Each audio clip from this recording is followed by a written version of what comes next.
সেই কথা যদি আমার না হয় তাহলে তার থাকার জায়গা জাহান্নাম। হুজুরের অবস্থা বলা হচ্ছে, কিন্তু যিনি জুব্বা পরে টুপি মাথায় দিয়ে আলখাল্লা পরে রাস্তায় হাঁটছেন, যাকে দেখলে ভালো লাগে, হাতে তসবিহ আছে, একজন লোক জেনা করলে সরাসরি জাহান্নামে যাবে এ কথা আল্লাহর নবী বলেননি।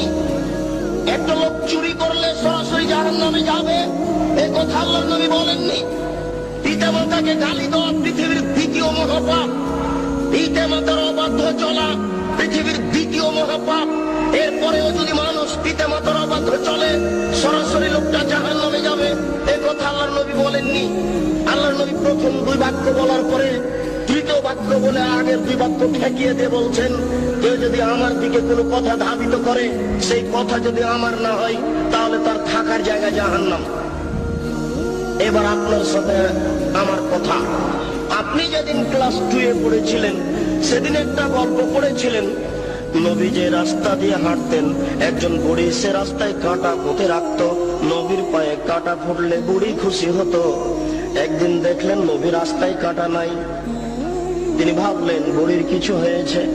তিনি বুড়ির বাড়ি গেলেন, দেখলেন সত্যিকারই অসুস্থ, তিনি পরিচর্যা করলেন, বুড়ি ভালো হয়ে গেল। ঘটনা যে মিথ্যে? জি না, আমার হায়াত পর্যন্ত সময় থাকলো আমার দিনী ভাইদের উপরে, আপনার হায়াত পর্যন্ত সময় থাকলো আপনি আমার হায়াত পর্যন্ত এর সত্যতা প্রমাণ করতে পারবেন না ইনশাআল্লাহ। নবীর নামে মিথ্যা কথা বলা হয়েছে। গাছ লাগান, পরিবেশ বাঁচান, নবী নিজ হাতে গাছ লাগিয়েছেন, মিথ্যা কথা। এই দেশের মাটিতে প্রায় 3 লক্ষ বানানো হাদিস আছে, তার মধ্যে কোরআন মাজিদ 90 পারা, 30 পারা নয় শয়তান মুমতাজ বেগমের কাছে প্রায় 2000 জাল হাদিস আছে। ধর্মকে বিকৃত করার জন্য লক্ষ লক্ষ হাদিস মানুষ তৈরি করেছে। আমাদের বাড়িতে 10,000-এর সিরিয়াল আছে, যে কোনো সময় দেশবাসী চাইলে আমরা 10,000-এর জাল জয়ীফ হাদিস পেশ করার জন্য প্রস্তুত রয়েছে ইনশাআল্লাহ। এই দেশের মাটিতে লক্ষ লক্ষ মিথ্যা তাফসীর রয়েছে। নবী ঈদের মাঠে গেলেন, একটি ছেলে কাঁদছে, নবী বললেন তুমি কাঁদো কেন? আমি এতিম ছেলে। নবী বললেন আমিও এতিম ছিলাম, আমি এতিমের অসুবিধা বুঝি। এই বলে তিনি কোলে নিয়ে আয়েশা রাদিয়াল্লাহু তাআলা আনহার কোলে তুলে দিলেন। আয়েশা তাকে কোলে নিয়ে আদর করলেন, নতুন পোশাক পরালেন, ছেলে খুশি হয়ে গেল। বাস্তবতার সাথে হাদিসের কথার অমিল আছে।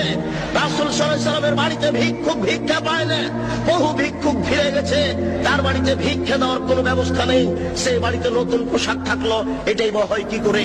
সাথে সাথে আর কোনো প্রমাণ নাই, নবীর নামে কথা মিথ্যা ছড়ানো হয়েছে, তারই ভিত্তিতে আপনারা ঈদের নামাজে নতুন পোশাক পরার জন্য প্রস্তুতি গ্রহণ করেছেন। আপনার স্ত্রীর 20 খান শাড়ি শোকেজে থাকার পরেও ঈদের দিন নতুন শাড়ি কেনার জন্য জোরালো প্রস্তাব পেশ করেছে আপনার সামনে। এটা মিথ্যা তথ্য, মিথ্যা শরীয়ত চলছে।